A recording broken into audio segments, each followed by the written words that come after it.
is CGTN, China Global Television Network.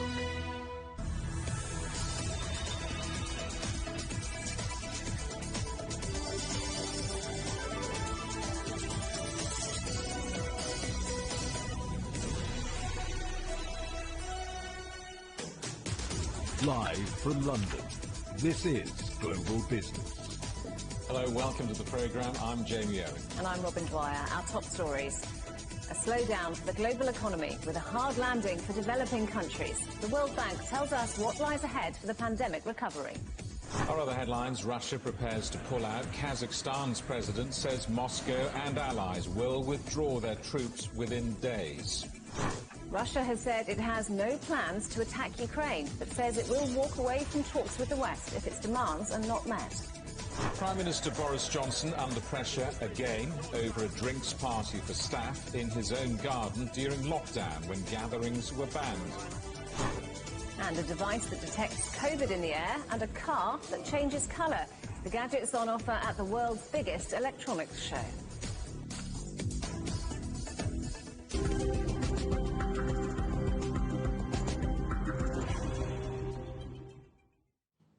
What goes up must come down. An old adage that rings true with global economic growth, according to the World Bank. Following a strong rebound in 2021, fresh COVID threats, a rise in inflation, debt and income inequality could mean that we'll see a pronounced slowdown over the next 2 years.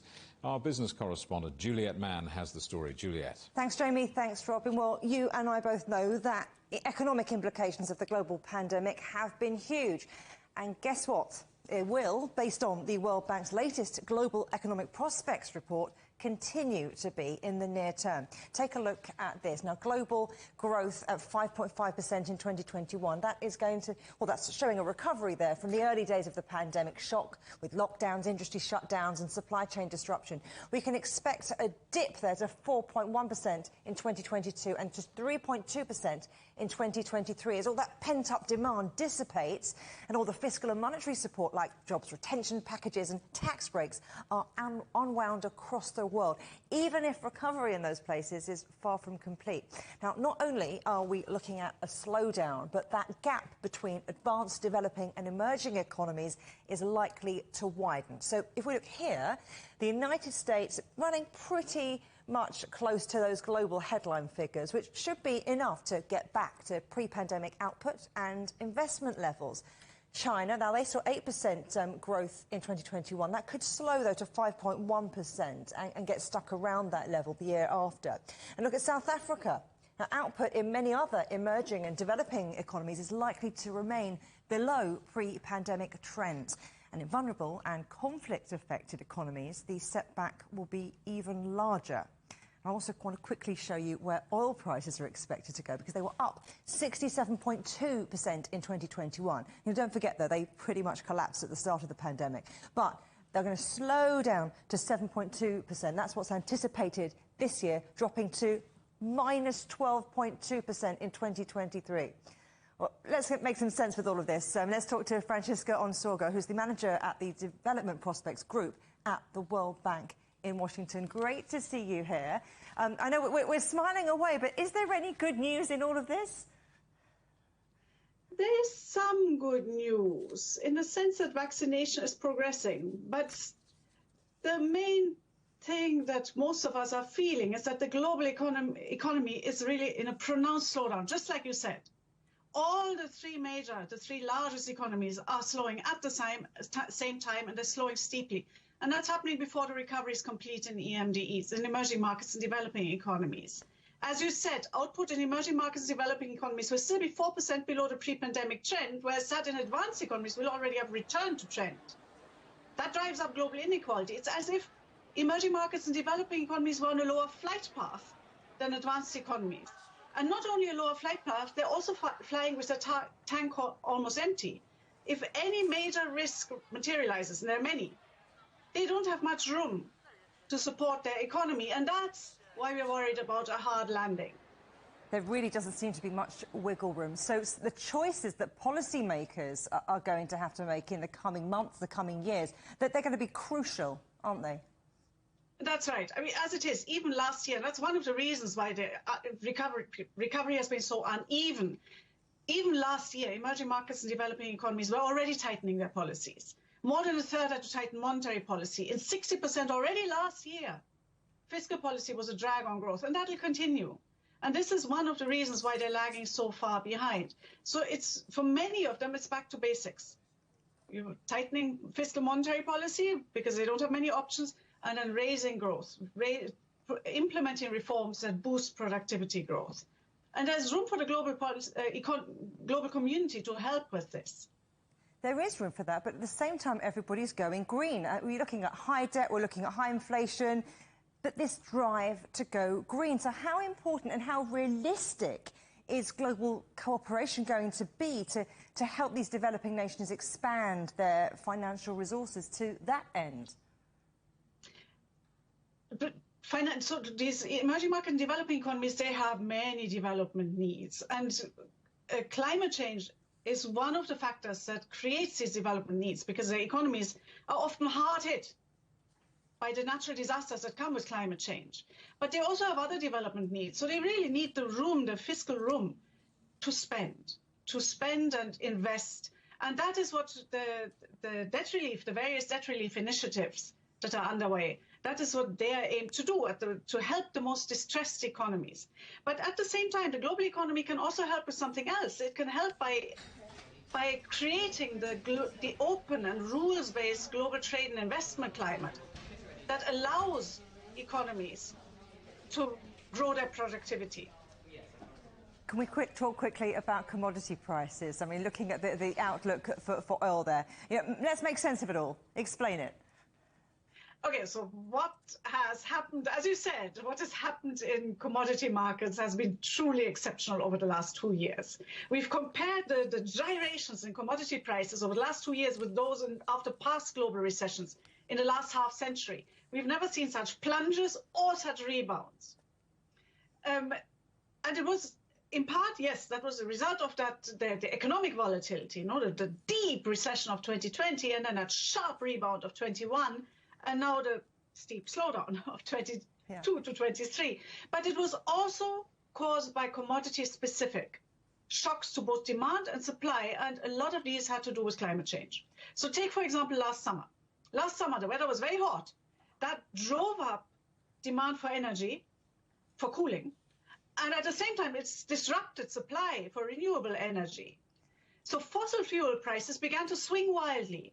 And with climate change, we may well be seeing more of such swings.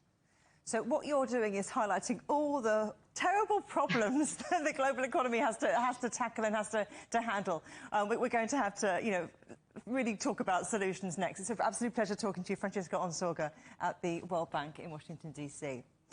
Now, inequalities stemming from the coronavirus pandemic also stood out in this year's Global Risks Report by the World Economic Forum, along with climate challenges, of course, plus cybersecurity and space as the main emerging risks to the global economy.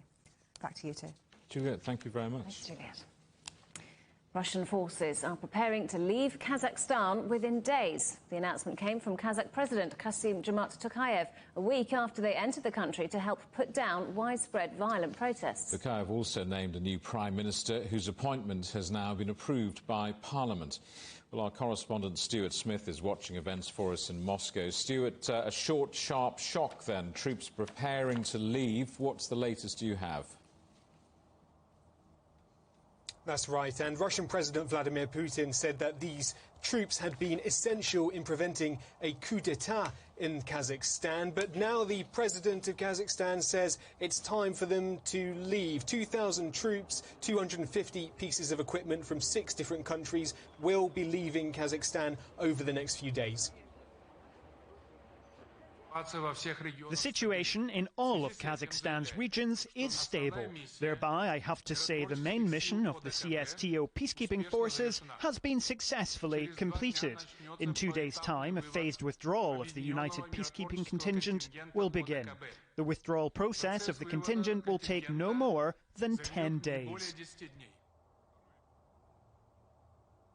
A new Prime Minister was also announced. Ali Khan Smailov, 49 years old. He has experience at the head of the finance ministry. He's been the first deputy prime minister before, and now he has a major task. The president says he has 3 weeks to come up with a new plan for Kazakhstan to address a whole host of issues, from the rising infection rates with the COVID-19 virus to reforming the public administration system, narrowing the wealth gap in the country, increasing taxes in the mining sector, and dealing with high inflation in the country at around 9%. Stuart, what's the significance of these rapid developments over a period seemingly of just a few days, a few weeks? Indeed, it's been very short, and only a little over 10 days. A lot has changed, and the government now is one of those things that's being completely shaken up by the president. A new prime minister, new officials in key posts in the national security organisations, and even the previous president, who was in a powerful position on the National Security Council, has been removed by the president. One of his allies in charge of the intelligence services was arrested and held on charges of high treason. Some of his allies also rounded up, which is leading some analysts to believe that from this coup, or even potentially behind this coup, was a shake-up in the government, and part of what happened was not just based on these foreign fighters, which the president of Kazakhstan says came to the country from the Middle East, Central Asia, Afghanistan to cause this kind of violence, but potentially there was an inside element, say some analysts, to this, what the president is calling a coup d'etat. Stuart Smith, our correspondent in Moscow, thank you very much. Russia has said it has no plans to attack Ukraine, but says it will walk away from talks with the West if its demands are not met. A second day of negotiations is underway in Europe after Russia and the United States failed to make progress on Monday. Moscow, which has massed over 100,000 troops on Ukraine's border, is seeking guarantees that NATO will halt its expansion. Let's talk now to our correspondent, Guy Henderson, who is in Kiev. So, Guy, what's come out of these talks in Geneva?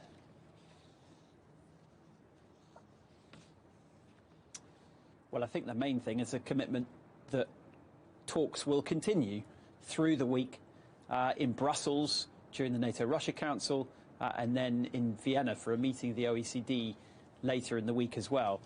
The US had made clear that that is the route that it would prefer. It wants to continue the diplomatic process and sees that it's in its interests.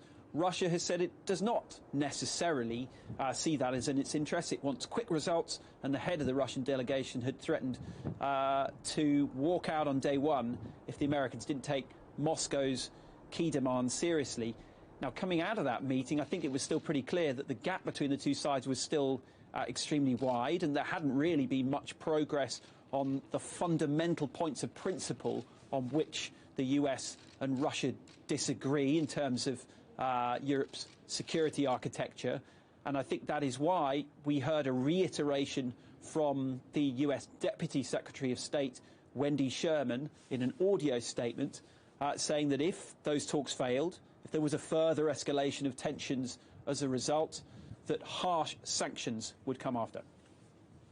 We'll do what we must to deter Russia from taking any action that would be untoward toward Ukraine. And that should they do so, there will be enormous costs, substantial, significant, and really compelling costs. And I think that is also why the Russian head of their delegation came out portraying that as a sign of Western weakness. The main issues are on hold, and we do not see that the American side understands the imperative of resolving them in a way that suits us. These are attempts to put forward an ultimatum, attempts at blackmail and intimidation. I understand that apart from the sanctions and blackmail, little is left in the arsenal of modern Western foreign policy. So we heard there from the US delegation and the Russian delegation. Meanwhile, Ukrainian President Vladimir Zelensky is calling for a rethink on negotiations.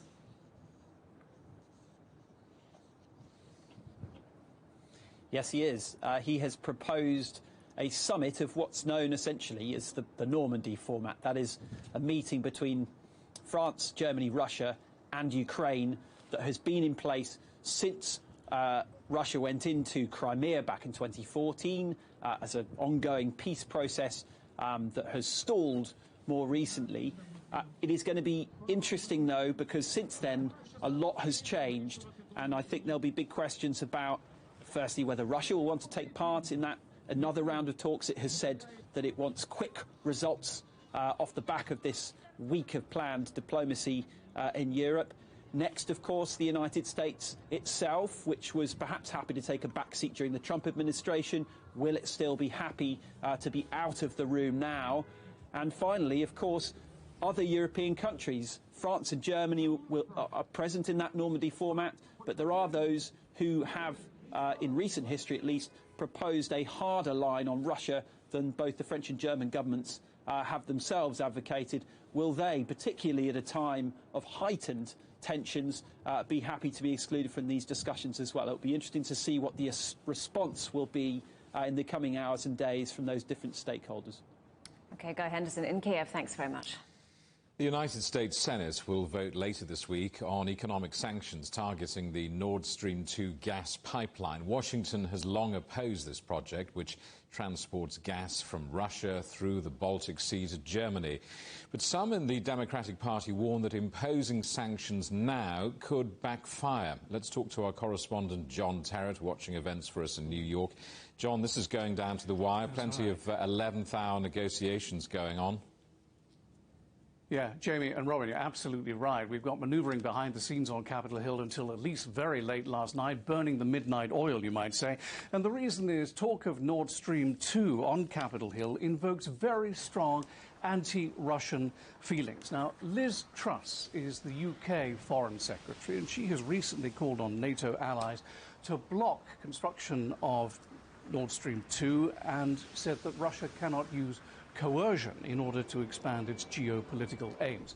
And that is the baton that has been picked up here in the United States by senators on Capitol Hill. That is the sentiment. Very strong anti-Russian. And I would go further and say very strong, particularly strong anti-Putin feelings. Now, what has happened is that Ted Cruz, who is a leading Republican senator, he is the junior senator for the state of Texas, and a lightning rod within his own party, a man who is both admired and despised, has come up with a Nord Stream 2 sanctions bill. And this bill would sanction any entity, any person, any business doing work regarding the construction of Nord Stream 2. Now, the point of this is that Ted Cruz, a very senior Republican, has done a deal with Chuck Schumer, who is the majority leader representing the Democrats in the Senate. And the deal was that Ted Cruz will get the Nord Stream 2 sanctions bill up for a vote this week in the Senate, in return for Republicans clearing the way for many procedural votes to go ahead in order that Joe Biden can have political appointees put into the jobs for which they have been nominated. That is the only reason, that deal is the only reason that this vote is coming up in the Senate in the course of the next 24 hours or so. Now, the White House is very, very concerned about this. They're concerned that many Democrats will join with Republicans and vote in favor of the Nord Stream 2 sanctions bill, if only to show unity among Democrats and also to be very tough, to be seen to be very tough on President Putin, because that is a vote winner here in the United States at the moment. And remember, the problem that Biden faces in the Senate is that he has no majority. It's 50-50, so the casting vote comes down to the Vice President Kamala Harris.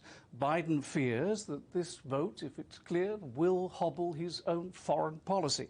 For example, he's met with President Putin in Geneva in recent months, and they've had several telephone and virtual conversations since. And although there is zero trust and much mutual dislike among the teams that look after these two presidents when they're doing the negotiating behind the scenes, the White House feels that progress has been made. It also doesn't want to upset the new administration in Germany under Chancellor Olaf Scholz, particularly in the light of recent phone-tapping allegations against the likes of former Chancellor Angela Merkel. Now, the Democrats do have an alternative bill ready to go to Ted Cruz's bill. It's been drawn up by the Senate Foreign Relations Chair, the senior senator in New Jersey, Bob Menendez, and it would only apply sanctions against Russia regarding Nord Stream 2 in the event of a Russian invasion of the Ukraine. But, finally, it is still not clear whether even that Democratic bill that they were working on late last night has the support of Joe Biden in the White House. Menendez says in the event of an invasion of Ukraine, there would be released the mother of all sanctions legislation. It's all about talking tough and being seen to be tough against the natural U.S. enemy, Russia, and its President Putin. John, keep us posted. We'll no doubt talk more about this tomorrow. For the moment, John Terrett, our correspondent in New York. Thank you. You're watching CGTN. Still ahead, British Prime Minister Boris Johnson under fire again for drinks parties in his own garden during lockdown when they were illegal.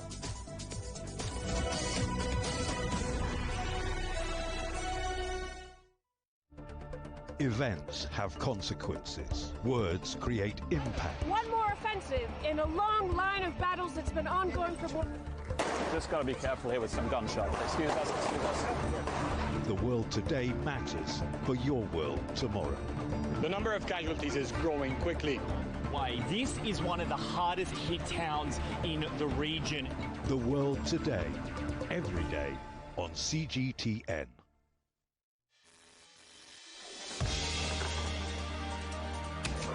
The world has changed under the pressure of the pandemic. For many of us, life is returning to some kind of normal.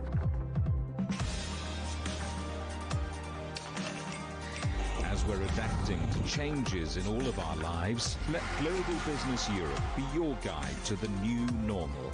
Join us weekdays on CGTN. Coming up on this week's Razor, we meet the British family who are leading the way in sustainable mussel farming, which can not only help feed growing populations, but also help the environment in the process. You can grow trees or seaweed or whatever else you want that takes carbon out of the atmosphere, but it releases it pretty quickly. With mussel shells or any other bivalve shell, it's millions of years, so we're taking it out of circulation.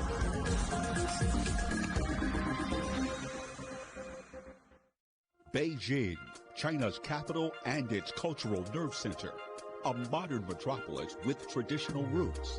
And now it becomes the first city in the world to host both Summer and Winter Olympics. After 14 years, the biggest sporting extravaganza returns to Beijing. Thousands of athletes from around the globe will compete in over 100 events at 3 zones. Cheered on by over 1.4 billion Chinese citizens and millions abroad. CGTN will bring you a ringside view of the historic event. 2022 Beijing Olympics, the games that matter on CGTN. See the difference.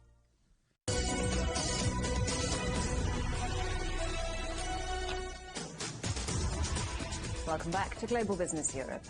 The Estonian-based ride-hailing platform Bolt has raised over $700 million in its latest funding round. The investment has doubled the firm's valuation to $8.4 billion in less than 6 months, raising speculation that it may be planning a stock market flotation. Bolt, which operates in over 40 markets in Europe and Africa, has recently expanded into online grocery delivery and e-scooters. It's now seen as the biggest challenger to Uber outside North America. The Chinese property developer Shemao has denied it's selling its flagship building in Shanghai, but told the Hong Kong Stock Exchange some of its $70 billion assets are for sale. It comes after the company admitted defaulting on a $100 million debt payment as bad debts continue to plague China's housing sector. Meanwhile, Evergrande has moved out of its Shenzhen head office to cut costs. The Chinese property developer remains one of the most indebted companies in the world. The firm says it's relocated to another building that it owns in the same city. At least 600,000 passengers scrapped plans to fly from London's Heathrow Airport last month as the Omicron coronavirus strain sparked tougher travel restrictions. Heathrow's boss, John Holland Kay, said it underlined the crisis in the industry and the uncertainty facing travellers. He warned a return to normal could be years away. British Prime Minister Boris Johnson is under fire again following a leaked email that alleges his private secretary invited over 100 people to a bring-your-own-booze party during the first coronavirus lockdown. It follows a string of revelations about work parties in Downing Street when large gatherings were illegal. Well, let's talk now to our correspondent, Andrew Wilson. So this is clearly bad for the Prime Minister, Andrew. Exactly how bad? Well, I think it gets worse and worse by the day, if not by the hour, Robin, because there was already an investigation into Downing Street parties by a senior civil servant called Sue Gray, and she's been underway. She's been given the remit to look into this. 8 parties were the focus of the investigation at that point. 5 of those in Downing Street and 3 others at other locations, 2 other ministries.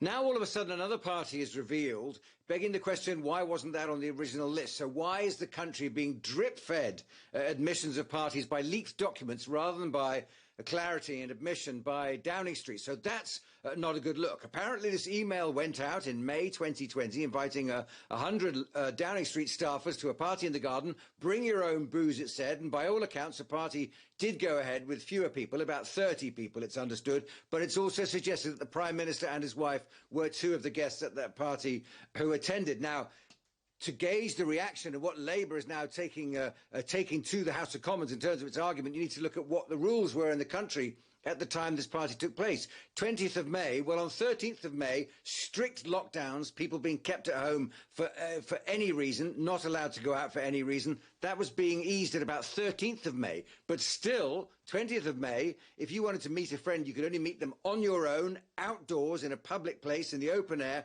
and only 2 people together. There were no bubbles, no support bubbles. At that point, there was no hugging, there were no home visits. People were still working from home. Shops and restaurants, all non-essential retail was still shut down. So this was a time of great restrictions. So then to find out and have it lambasted in the House of Commons as it was today, that the government had held, or the Downing Street had held, a gathering in the garden, is an opportunity for the opposition, obviously, as you'll see now from my report, but also something for the public to think on, having been through so many hardships and personal tragedies of their own during that month of May nearly 2 years ago. This is my report. The pressure on the Prime Minister, Boris Johnson, is growing. The stories of Downing Street parties won't go away, and opposition party MPs are closing in.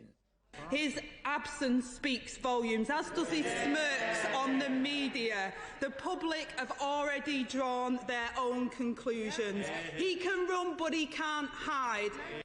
So far, only a junior minister has been put out to respond. I apologise again, unreservedly, for the upset that these allegations have caused. The Prime Minister has asked for an investigation to take place, and the terms of reference for the investigations that are underway have already been published. The latest twist, an email from a senior Downing Street staffer apparently inviting 100 Downing Street workers to a bring-your-own-booze party, has fuelled rumours of a possible police investigation. It all goes back to the first lockdown in 2020, when the Prime Minister was emphatic that people should avoid almost all social contact. You must obey the rules on social distancing, and to enforce those rules, we will increase the fines for the small minority who break them.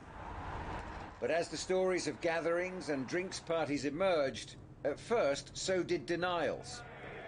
Mr. Speaker, I think the right honourable gentleman. I apologise for the impression that has been given that staff in Downing Street take this less than seriously. I'm sickened myself and furious about that. Those were people at work. Those were meetings of people at work talking about this is where I live and it's where I work.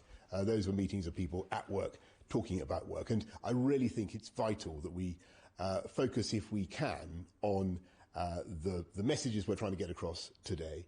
The dates coincided with a time when people could only meet in parks in groups of 2 at the most. If the Prime Minister is going to allow breaking of the rules, parties, quizzes going on in Downing Street, when we're being asked not to see our loved ones, well, why should I follow the rules? The political threats to the Prime Minister have fluctuated in recent weeks, But this latest party could be damaging if it's confirmed that Mr. Johnson himself was actually there. So, Andrew, more pressure on Boris Johnson, but is it going to make any real difference to him as Prime Minister? Well, Robin, there's talk of the police being informed, and the Metropolitan Police said today that they're taking an interest and they're in communications with Downing Street to find out more details. But to be honest, where's that supposed to go? I mean, Downing Street is supposed to have a permanent police presence there anyway, so the officers who were on duty that day surely would have seen a party of 30 people taking place in the garden, and that wasn't brought up at the time. So that doesn't sound like it's got much longevity in it in terms of a threat to the Prime Minister's fortunes. Really, how the British public replace Prime Ministers traditionally is through the ballot box, and there's not going to be another general election for 2 years. There could be a rebellion within the Tory party. We've seen signs of that in recent legislation go through the House of Commons, but it's going to take a lot to unseat a Prime Minister with a majority of 80 in the House of Commons if his own backbenchers decide they've got to club together. They need 50 plus to sign a letter of no confidence in the Prime Minister before that can be allowed to proceed anyway. So there is one dark cloud on the horizon for Boris Johnson, and that is in May there will be local authority elections up and down the land. Local officials stand for re-election. They're all linked to political parties of one stripe or other, and a third of them have got to fight for their seats again this time round. That's a big event in British politics, and it's often an event where unpopularity in government can punish them in the ballot boxes. So if Boris Johnson has a very bad time in the local authority elections coming up in May, then his party may start to take a different view. But for the moment, he appears to be toughing it out. Andrew Wilson, thanks very much. And let's just stay in the UK for a few moments, because pressure's growing on Boris Johnson on another matter and his Finance Minister Rishi Sunak to levy a one-off windfall tax on offshore oil and gas operators to help householders and businesses with soaring energy prices. This comes after the boss of the oil giant BP said high commodity prices had turned his company into a cash machine. Well, let's talk to our correspondent, Naweed Jabarkal, who's following the story for us. Naweed, the government under growing pressure on soaring energy bills. Tell us more. Yeah, we've just been hearing from Andrew about the political pressure facing the Prime Minister. And at the end of the day, there may be a lot of people in the country who don't feel they're impacted by some of those stories, whereas the cost of energy is something that's going to hit households all up and down the country.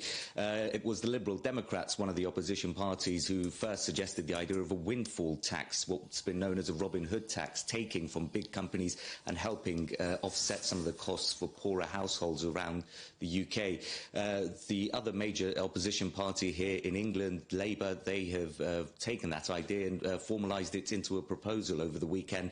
The Shadow Chancellor, Rachel Reeves, has put out this plan, which she says would raise about $1.6 billion from these companies in tax. And what she says that will translate to is about $270 in savings for every household on average. She goes further and says for poorer, lower income households and pensioners, there'll be an extra $800 of support. Now, politically, that's going to be very, very useful for the Labour Party. So there is the cynics who look at this, and the critics will say that there is an element of politics in here. But of course, there is a lot of pressure facing many British households at the moment because of the cost of living. One factor is the cost of energy, the soaring energy bills all up and down the UK and indeed across other parts of Europe, particularly when it comes to gas, which we'll touch upon in a second. But here in the UK, inflation is also near a 10-year high at more than 5%. It's set to get worse in the coming months, many analysts say, so that's another challenge for the Prime Minister. But what's really exacerbating all of this, in the United Kingdom at least, Boris Johnson can't control the price of global commodities, but what he can do is look at the levers that he does have, and what's really hurting businesses in the UK when it comes to the energy sector is what's known as the energy price cap. No matter what the wholesale price of energy is, when it comes to gas, for example, they're limited in how much they can charge their customers, and that's forced more than 25 companies since August to go bust because of the pressures they're facing with how much the cost of the goods have spiraled. And they certainly have. You'll remember the COVID-19 pandemic. You mentioned the comments from the chief of BP saying they're now a cash machine. At one time, a couple of years ago, crude oil was in negative territory. It actually cost companies to store the good or pump the good. Now, today, Brent crude up over $81, about $82 it was earlier this afternoon. So there's some money to be made, and what this proposal is saying is the profits and the cash flow that's coming through for these companies should be distributed to try and offset some of the costs for ordinary households. Naweed, I'm guessing, facing the prospects of a windfall tax, the UK energy sector isn't exactly leaping for joy. No, well, Oil and Gas UK, which represents the industry, it's the main body here, it says that it's already going to pay about $4.5 billion to the Chancellor, to the Exchequer, because of increased taxes, because the price of oil and gas is going high. It means they're going to pay more tax. It then added that the corporation tax rate for oil and gas companies in the UK is about 40%, which is far, far higher than what the 19%, 20% many other companies are paying. But it does seem that the government is rejecting these calls. It says that what it's going to do is actually hurt a lot of these companies off the coast of the UK, which are actually strategically very important in the UK. If you look at what the independent analysts are saying, they're saying that cash flow for North Sea oil and gas producers this year is going to reap about $20 billion in rewards. So there is an argument that there will be big paydays at these companies. But just lastly, the whole idea of a windfall tax, there's a lot of concern around that. Some people think it doesn't work because it could reduce investment, it could make competition much, much harder in the sector, and ultimately that could mean higher prices in the end for consumers. So there's a big question about whether a windfall tax would even work in the first place. Naweed, thanks for that. Naweed Jabarkal, our correspondent in London.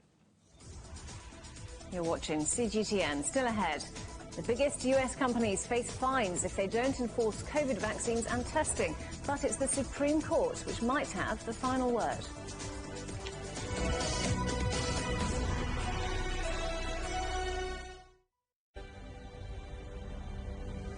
It is now important that all of us in Europe act very swiftly. Fines for the non-vaccinated will most likely be between $1,000 and $4,000. The new Omicron variant circulating in southern Africa. The financial markets have also reacted badly to the news. Growing dissatisfaction with the way the Dutch government is handling the pandemic. Cancelling the city's main public Christmas markets for the second year in a row. Protests and riots by those opposed to restrictions and vaccinations. There is no room for complacency in this ongoing battle against COVID. On the agenda with me, Stephen Cole, we look up into space. We look down into data. We look at debt. We look at politics. We look at opioids, climate change. We look at all the issues that really matter around the world. But you matter too. We want to tell the stories you want to see and hear about. Make it your agenda.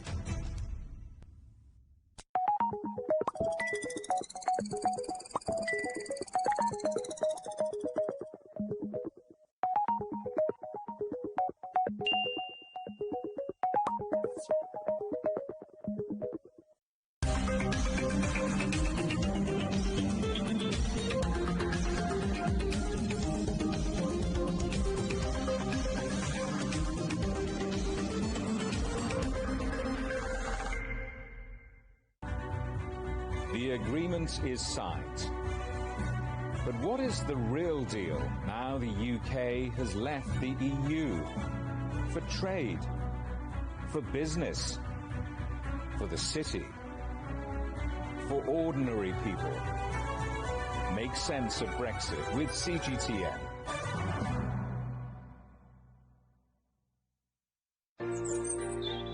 Ever wondered what's the difference between a bear and a bull market? Where are the cash cows? And who are the lame ducks? And what exactly are black swans? Grey rhinos? And unicorn companies?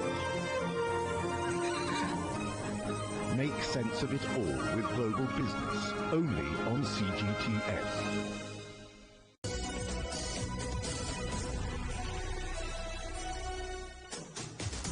Welcome back to Global Global Business Europe with Jamie Owen and Robin Dwyer. Our top stories.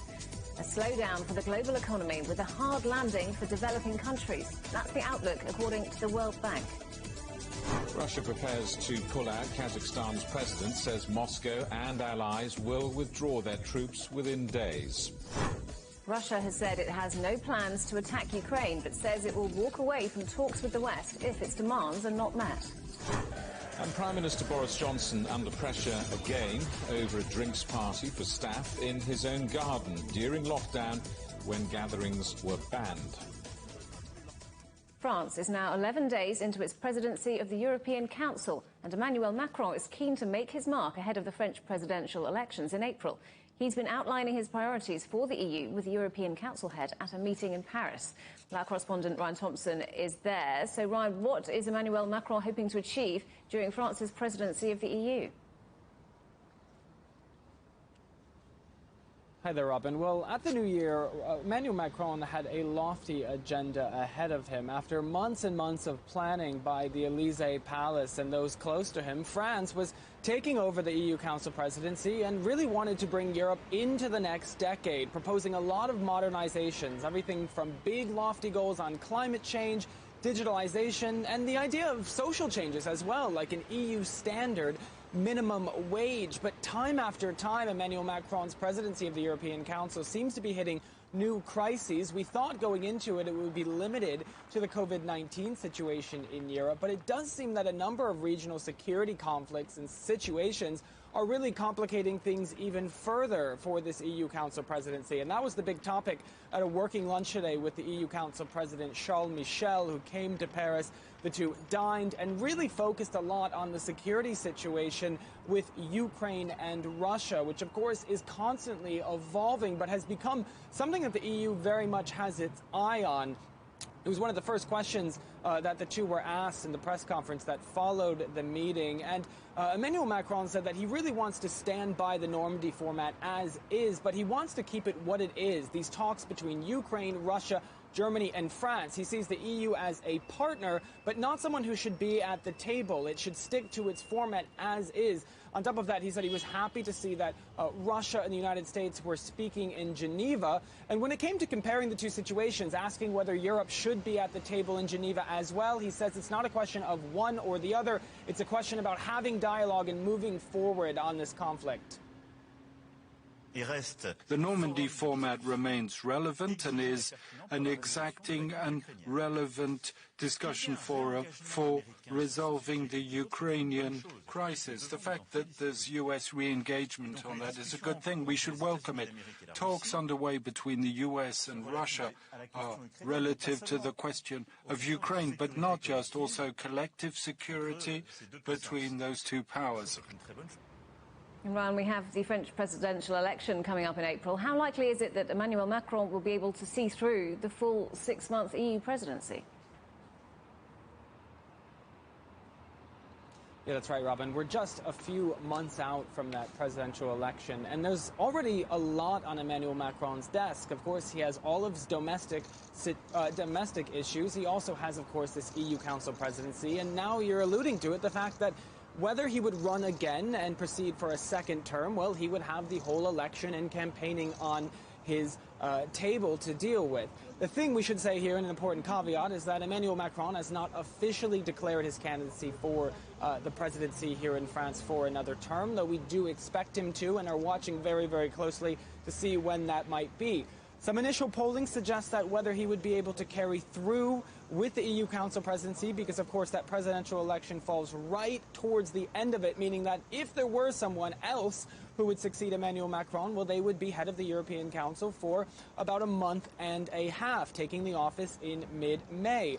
But the polling released today suggests that Emmanuel Macron is holding a strong lead, at least in terms of the first round of voting, with 27%. Marine Le Pen behind him, second in command at about 17.5%. But Valérie Pécresse, the woman from the Republican Party here in France, who many see as a strong contender to potentially really challenge Emmanuel Macron, she has seen her lead slip significantly. So as it stands now, it's Emmanuel Macron's race to win, but he still needs to announce that candidacy, Robin. Ryan, thanks very much. Ryan Thompson there in Paris. David Sassoli, who was the president of the European Parliament, has died at the age of 65. The Italian politician had been suffering from pneumonia and immune system problems. Our correspondent in Brussels, Ross Cullen, looks back on his life. David Sassoli was elected as president of the European Parliament in 2019. The former journalist who worked in newspapers and television first became an MEP in 2009. He was a member of Italy's centre-left Democratic Party, which is part of the wider Socialists and Democrats group in the Parliament. His tenure in the top job was due to end this month. Ursula von der Leyen, who is the leader of the European Commission, said it was a sad day for Europe. He wanted Europe to be more united, closer to its people, more faithful to our values. That's his legacy. And that's how I will remember him. As a champion of justice and solidarity, and a dear friend. The European Parliament is where 705 MEPs work. They are elected by their home country and they can approve, amend or reject legislation on many points, and transport to climate, agriculture and education. The members of the Parliament are not organised by nationality, but by political affiliation. Behind me is that very building, the European Parliament, where, as President, David Sassoli presided over MEPs and their policy debates. European politicians are paying tribute to David Sassoli, saying he will be sorely missed. I remember having coffee together. The Italian coffees which he invited me to every time we saw each other. This is not just a political loss, but also a personal loss. Across EU institutions on Tuesday, flags are flying at half-mast to mark the passing of a president. Ross Cullen, CGTN, Brussels. China's Foreign Minister Wang Yi has been cementing the diplomatic relationship with Bahrain at a meeting with the country's top diplomat in China's Jiangxi province. Wang thanked Bahrain for its support for China. Abdul Atif Al-Zaini thanked Beijing for helping the kingdom's vaccination program and said Bahrain gave its fulsome support to China's Winter Olympics. Surgeons in the United States have successfully implanted a heart from a genetically modified pig into a human for the first time. The procedure is being hailed as historic, with the hope that animal-to-human transplants could solve a shortage of organ donors. The patient, David Bennett, is said to be doing well 3 days after his operation. Doctors said a human transplant wasn't viable due to his frail health. The donor pig was modified to remove genes that would have caused its heart to be rejected by Mr. Bennett's body. The European Union will demand that Poland pays around $80 million for failing to scrap a contentious system for disciplining judges. Poland wrote to the EU ahead of the deadline, reportedly refusing to dismantle the rules, which the EU says violated standards on legal independence. The fine is expected to be deducted from Poland's EU pandemic recovery funding. South Korea says the DPRK has test-fired a ballistic missile which appears to be even more advanced than the hypersonic missile it launched last week. The suspected launch follows leader Kim Jong-un's pledge to bolster the country's defences in 2022. Hypersonic missiles can manoeuvre at low levels, making them harder to detect and intercept. Roads and schools have been closed after heavy rain brought flooding to much of southwestern France. Parts of the Hautes-Pyrenees and surrounding areas have been placed on red alert, with residents advised to stay indoors after the Gave d'Oléron River broke its banks. A gigantic sea dragon discovered in England has been described as one of the greatest finds in the history of British paleontology. The 180-million-year-old ichthyosaur has a skeleton measuring about 10 metres and a skull that weighs about a tonne. The United States has reported 1.35 million COVID infections a day, a new record high for any country in the world. The Centre for Disease Control shows the US is averaging nearly 700,000 cases a day, the most significant COVID surge to date. More than 839,000 people in the country have died in the pandemic.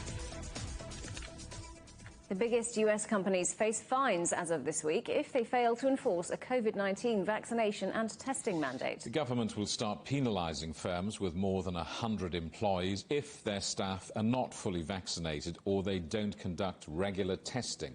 But as Owen Fairclough reports, some employers are waiting for a critical ruling from the US Supreme Court.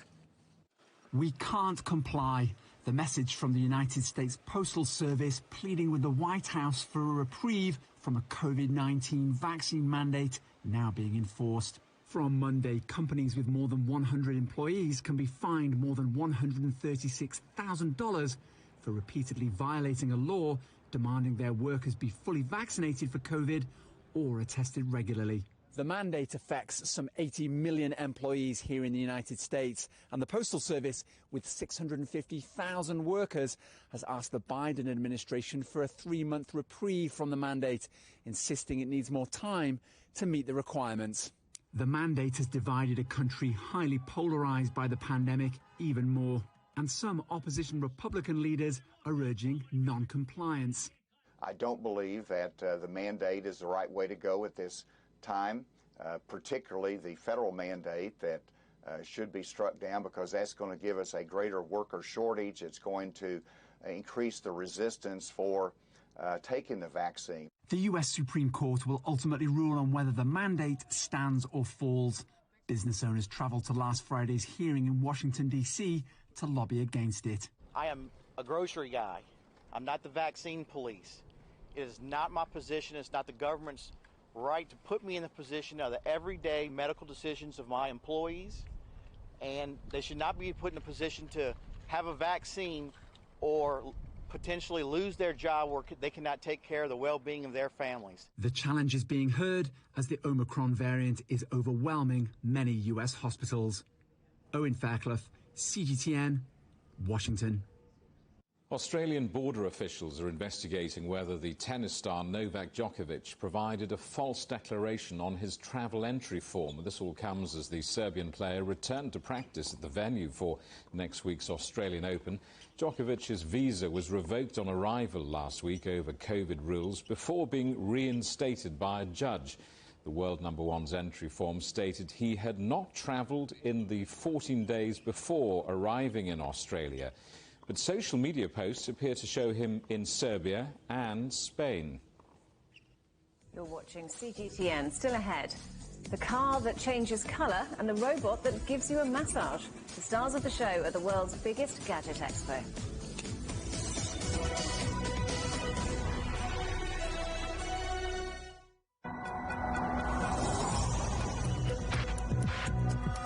Each day, there are millions of stories. Each one can open new perspectives, new possibilities. Wherever you look, we are there to see, discover, explore. We put the pieces together to find what really matters to you, all around the world, all around the clock. Our reporters are at home across the globe.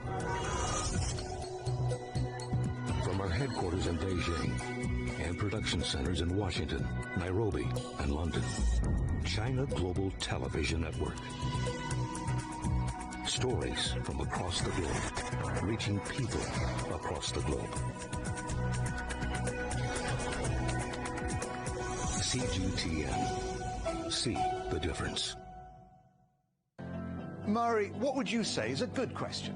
Stephen, I'd say it's one where there's always more than one answer. The Answers Project is a new podcast series from CGTN Europe. With me, Stephen Cole. And me, Mari Beveridge. In each episode, we'll take a complex question. And with the help of some of the world's foremost experts, shine light on some of the answers. So join us for The Answers Project. Available wherever you get your podcasts.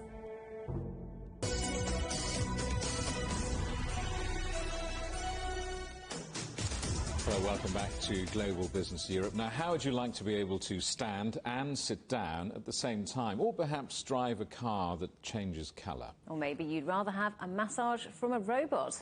Mark New reports from the world's largest personal electronics show in, where else? Las Vegas.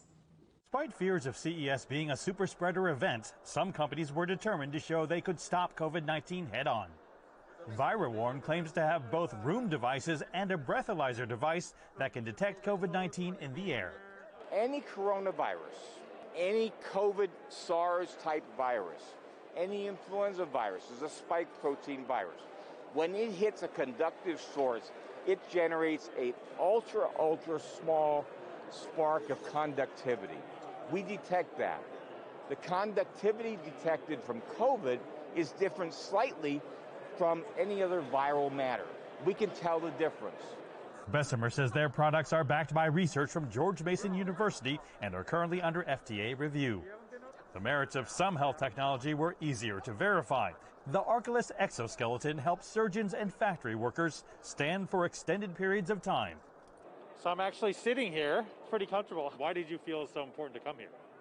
To be frank, a little bit worried about pandemic, but our product is important to wear in person, right here. So it is important to demonstrate here. So you can really sit on the job, huh? Yeah. Sit down on the job is okay. Okay. I could sit here for hours, right? Yeah. Without hardly any strain. Yeah. At the show, virtual reality companies thrilled attendees with some hair-raising experiences. Then there were those experiences that required a second look to fully grasp the transformation right before your eyes. BMW unveiled the iX Flow, which uses electrophoretic technology to change colors, similar to the way e-reader tablets work. And the use case that we love is also using color to affect sunlight reflectivity. So if it's a hot day outside, sunny, we can switch the car white to reflect the sunlight, and a cold day switch it black to absorb it. Other auto tech companies use CES for a real-life test. Some of the latest tech is part of the CES experience in the form of the Vegas Loop. Look over here, here comes my Tesla, ready to transport me from home to home. Elon Musk, the Boring Company, constructed this 2.7-kilometer tunnel that aims to move riders from one end of the convention hall to the other in 2 minutes, a time that is yet to be met. But it's still a unique experience, one the Boring Company has plans to expand to 47 kilometers beneath the city of Las Vegas. In a time of pandemic, some technologies make sense for social distancing, but perhaps even more so for being able to get relaxation on demand. Massage Robotics' two-armed masseuse can be controlled by voice and use both acupressure and sports massage techniques. And what better way to finish off our coverage at CES after our hard work by getting some relaxing massage therapy. Mark New, CGTN, Las Vegas. And finally, some sad news. Magawa, the famous bomb-sniffing rat, has died. Last June, he was awarded the PDSA Gold Medal for animal bravery after he retired from his long and distinguished career detecting landmines in Cambodia. The African giant pouch rat found 71 landmines, potentially saving countless lives. The headlines again. A slowdown for the global economy with a hard landing for developing countries. That's the outlook from the World Bank in its forecast for what lies ahead for the pandemic recovery. Our other headlines: Russia prepares to pull out. Kazakhstan's president says Moscow and allies will withdraw their troops within days. Russia has said it has no plans to attack Ukraine, but says it will walk away from talks with the West if its demands are not met. And Prime Minister Boris Johnson under pressure again over a drinks party for his staff in his own garden during lockdown when gatherings were banned. That's it for Global Business Europe. Thanks for watching. More on all of our stories at europe.cgtn.com, and do follow CGTN Europe on Twitter, Facebook and Instagram. We're on smart TV apps, Roku, Apple TV, Amazon Fire and Android TV, YouTube and Dailymotion, cgtn.com and the CGTN app, and in the UK on Preview. Coming up next on CGTN, it's Africa Live. We'll see you again tomorrow, same time, same place. From all of the team in London, it's goodbye. Goodbye.